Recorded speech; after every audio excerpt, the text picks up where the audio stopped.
Halo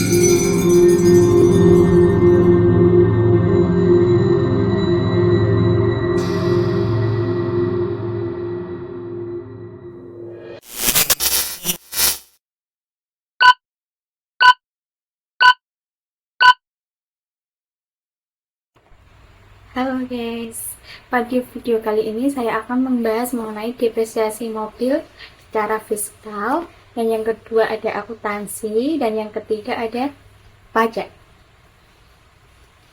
Sebelum saya membahas mengenai hal tersebut, saya akan memperkenalkan diri dahulu. Perkenalkan, nama saya Khairun Sakuta Punafiah, NIM 2350510095.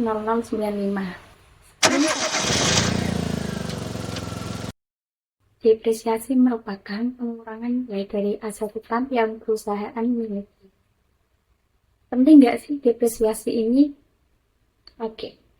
Depresiasi sangat penting bagi perusahaan. Mengapa? Karena apabila perusahaan tidak menghitung depresiasi aset, dapat merugikan perusahaan tersebut. Loh, kok bisa? Nah, misalnya suatu perusahaan membeli mobil seharga 100 juta dengan umur ekonomis 8 tahun. Nah, mobil tersebut sudah berjalan selama 5 tahun. Berapa sih nilai depresiasi mobil tersebut selama 5 tahun? Dan berapa nilai residu untuk mencari depresiasi mobil tersebut dapat dihitung dengan cara yang pertama, membagi harga mobil tersebut dengan umur ekonomis. Jadi 100 juta dibagi 8. Nah, kalau udah ketemu nanti itu dikali dengan 5. 5 ini apa? 5 ini tahun yang sudah berjalan pada mobil tersebut. Oke, 100 juta dibagi 8 tahun ketemu 12.500.000. 12.500.000 ini nanti dikali dengan 5 tahun. Hasilnya itu 62.500.000. Ini nilai depresiasi mobil selama 5 tahun. Nah, tadi kan mobilnya baru berjalan selama 5 tahun. Umur ekonomisnya 8 tahun. Jadinya kan masih 3 tahun. Nah, 3 tahun ini bisa disebut dengan nilai residu. Berapa sih nilai residunya? Berarti tinggal mengurangi harga mobil awal dikurangi depresiasi selama tahun berjalan. Jadinya 100 juta dikurangi 62.500.000, ketemunya 37.500.000. Dapat disimpulkan bahwa nilai depresiasi mobil selama 5 tahun adalah 62.500.000 rupiah, dan nilai residunya selama 3 tahun 37.500.000 rupiah. Depresiasi suatu perusahaan dapat melihat nilai real aset dari waktu ke waktu. Ini penting untuk evaluasi dan pengambilan keputusan.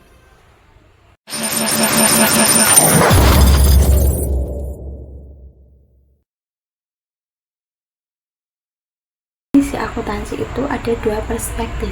Yang pertama, perspektif menurut pemakai, dan yang kedua, perspektif menurut kegiatannya. Akuntansi dari perspektif pemakai merupakan disiplin ilmu yang menyediakan informasi keuangan yang dibutuhkan untuk pengambilan keputusan. Dan yang kedua, perspektif dari kegiatannya. Akuntansi ini adalah proses pencatatan, penggolongan, peringkasan, pelaporan, dan penganalisaan data keuangan. Siklus akuntansi yang pertama itu dimulai dari bukti transaksi yang namanya menjurnal. Pastinya ini harus ada bukti transaksi. Setelah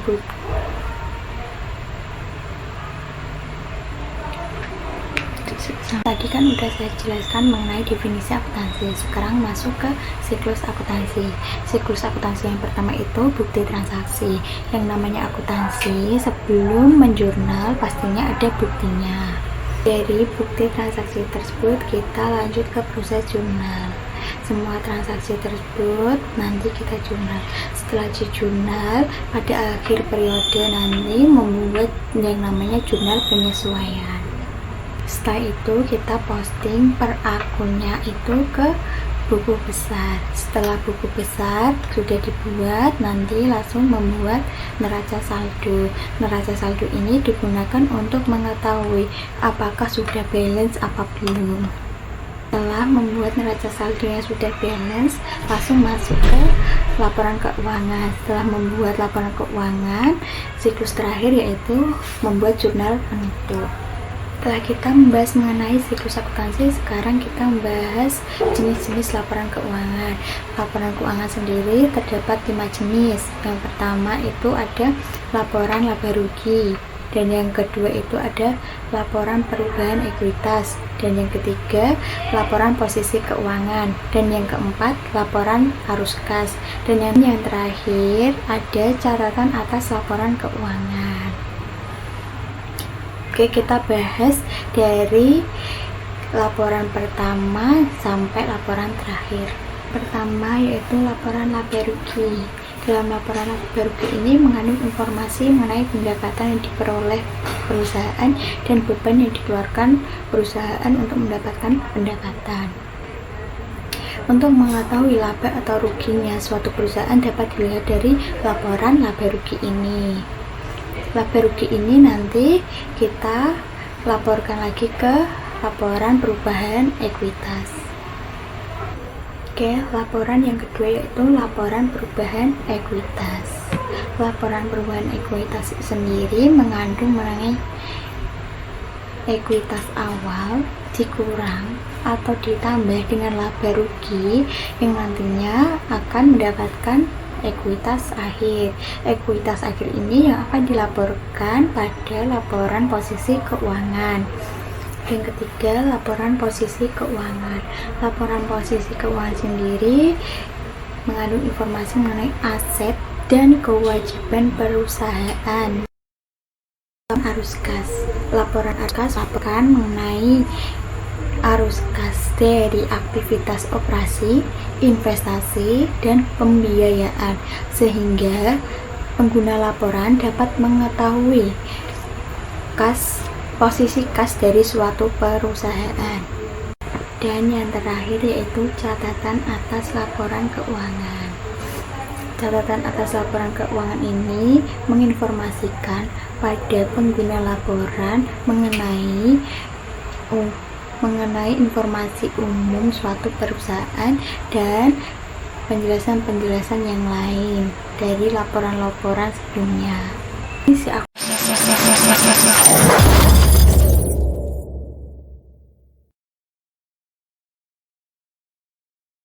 Sekarang membahas definisi pajak menurut pakar-pakar.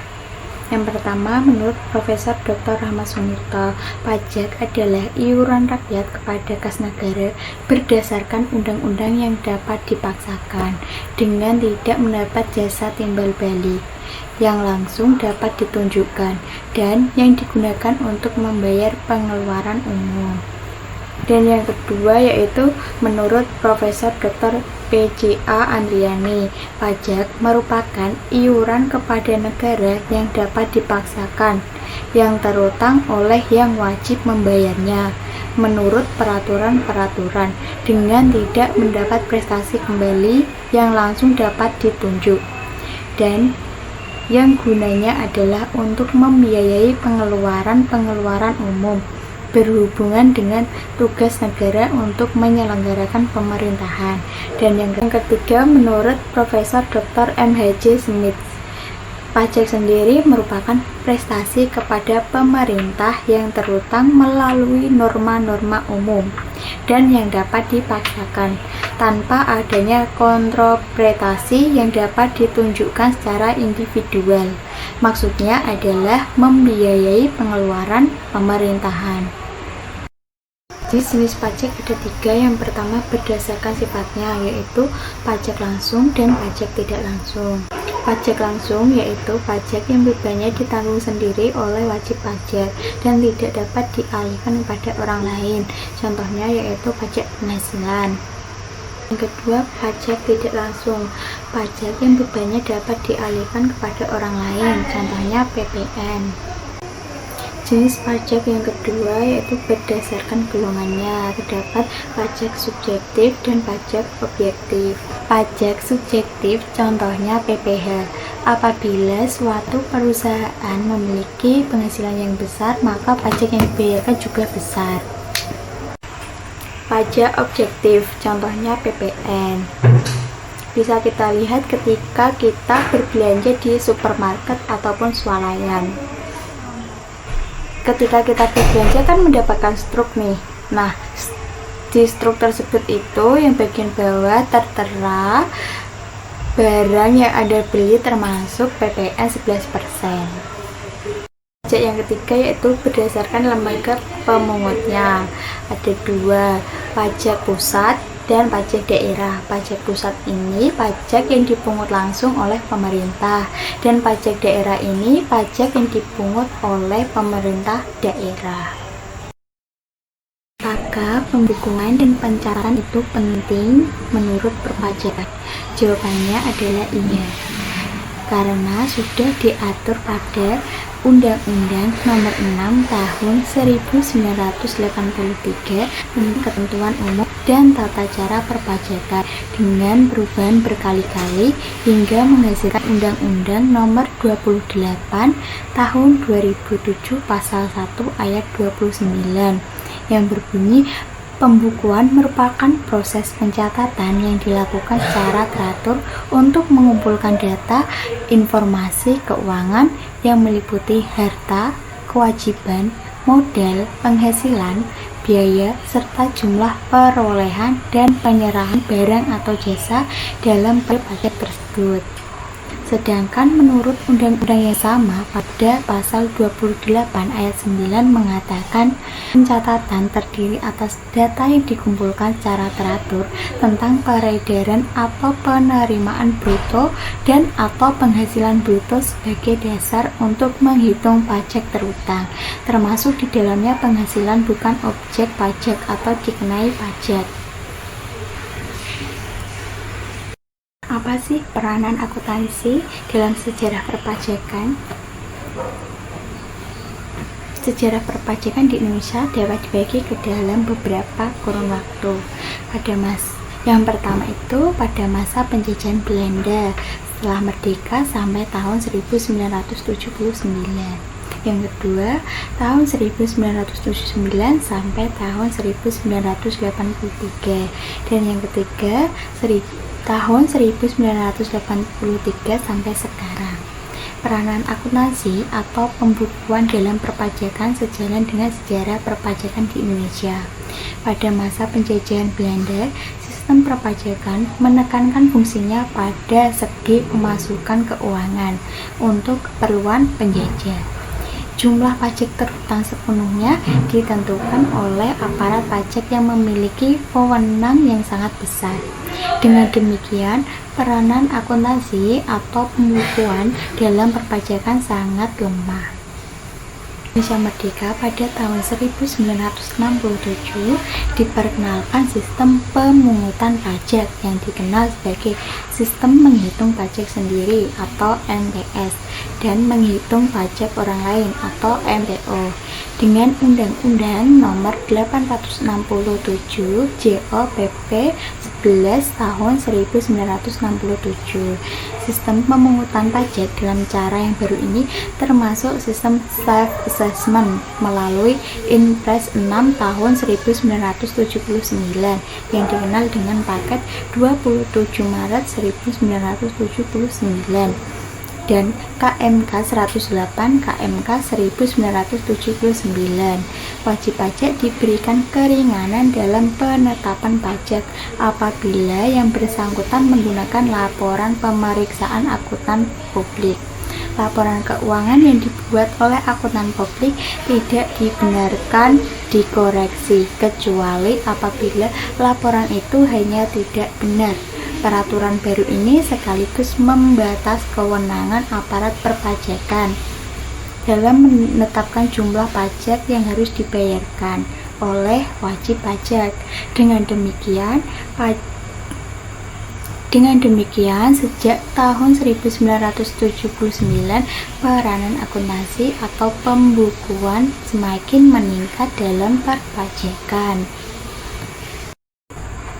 Akun akuntansi perpajakan apa aja sih yang ada pada laporan keuangan?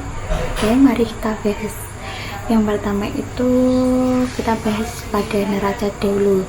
Nah, pada neraca ini itu ada dua sisi. Yang pertama ada sisi aset, dan yang kedua ada sisi kewajiban. Nah, pada sisi aset sendiri itu memiliki beberapa akun. Yang pertama, akun pajak dibayar di muka. Pajak dibayar di muka ini meliputi PPh 22, PPh 23, PPh 24, PPh 25, dan PPh 28A. Dan yang kedua itu ada akun PPh atas pengalihan hak atas tanah dan bangunan. Dan yang ketiga ada akun pajak masukan. Tadi kan sisi aset, nah sekarang sisi kewajiban. Pada sisi kewajiban ini terdapat dua akun. Yang pertama ada akun utang pajak yang terdiri dari PPh 21, PPh 23, PPh 26, dan PPh 29. Dan akun yang kedua yaitu pajak keluaran. Sekarang kita bahas akun-akun yang ada pada laporan laba rugi. Nah, dalam laporan laba rugi ini terdapat beberapa akun. Yang pertama itu ada akun beban pajak penghasilan, dan yang kedua PBB pajak masukan yang tidak dapat dikreditkan, dan biaya materai dicatat sebagai beban operasional. Itu untuk akuntansi perpajakan yang ada dalam laporan keuangan. Penting nggak nanti perpajakan ini? Jawabannya sangatlah penting.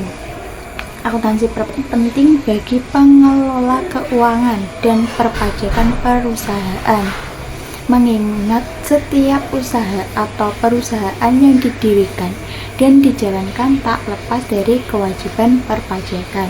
Oleh karena itulah, akuntansi perpajakan diperlukan guna melakukan administrasi perpajakan dengan baik dan benar, sehingga kewajiban pembayaran dan pelaporan perpajakan yang dilakukan dapat dipertanggungjawabkan. Tidak hanya itu, akuntansi perpajakan juga penting bagi wajib pajak dalam perencanaan pajak. Menurut Ombuds Sungguh, perencanaan pajak adalah suatu kapasitas yang dimiliki oleh wajib pajak untuk menyusun aktivitas keuangan guna mendapatkan pengeluaran atau beban pajak yang minimal. Secara teoritis, perencanaan pajak dikenal sebagai perencanaan pajak yang efektif, yaitu seorang wajib pajak berusaha mendapatkan penghematan pajak melalui prosedur penghindaran pajak secara sistematis sesuai ketentuan Undang-Undang Perpajakan. Kewajiban bagi orang pribadi atau badan untuk melakukan pencatatan atau pembukuan.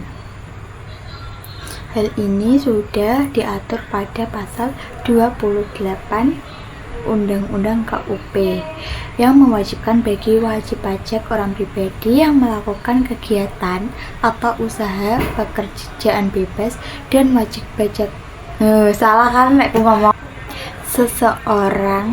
orang pribadi yang melakukan kegiatan usaha atau pekerjaan bebas dan perusahaan atau badan wajib menyelenggarakan yang namanya pembukuan. Hal ini sudah diatur pada pasal 28 Undang-Undang KUP. Pembukuan ini merupakan suatu proses pencatatan yang dilakukan secara teratur untuk mengumpulkan data dan informasi keuangan yang meliputi aset, kewajiban, modal, penghasilan, dan biaya, serta jumlah harga perolehan dan penyerahan barang atau jasa, yang ditutup dengan menyusun laporan keuangan berupa neraca dan laporan laba rugi untuk periode tahun pajak tersebut. Definisi ini sesuai dengan pasal 1 angka 29 Undang-Undang KUP. Undang-undang pajak menggunakan istilah pembukuan, tetapi dalam akuntansi komersil seperti dalam SAK tidak menggunakan istilah pembukuan. Beberapa buku teks akuntansi mendefinisikan pembukuan adalah kegiatan mengumpulkan, mencatat, dan menganalisis data transaksi keuangan. Ketentuan pembukuan dalam pasal 28 Undang-Undang KUP mengatur masalah pembukuan secara umum dan pembukuan untuk keperluan menghitung pajak penghasilan, untuk kepentingan pajak pertambahan nilai atau PPN, dan pajak penjualan atas barang mewah atau PPNBM. Wajib pajak ternyata juga diwajibkan menyelenggarakan pembukuan atau pencatatan. Jadi untuk wajib pajak orang pribadi itu dan badan diwajibkan untuk membuat yang namanya pembukuan.